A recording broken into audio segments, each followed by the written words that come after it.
Кудайдын чакырыгы 10 сентябрь.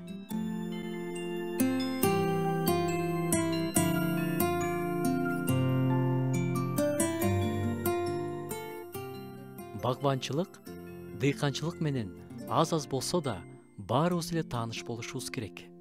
Жашылча өстүрүүгө болобу, бак тигип жемиш өстүрүүгө болобу, өтө көп эмгек талап кылынат. Ал өсүп чыгып, жемишин көрүш үчүн убакыт да керек, күтүү керек. Тим эле жанына отуруп алып күтүү эмес, эмгек жумшап, отуруп күтүү керек. Бирок баардыгы жерди даярдоодон, казып, жумшартып, түздөгөндөн башталат эмеспи? Жерди эринбей, жакшылап даярдаса, кийинки кадамдары ошончолук жеңил болот. Жемиш берүүсү үчүн маанилүү.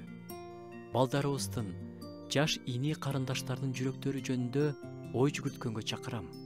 Жаш жүрөктөр азыр дүйнөнүн, ыпластын себилип, өсүп чыгып жемиш бере турган коркунуч астында. Күнүгө бизде чоң жоопкерчилик.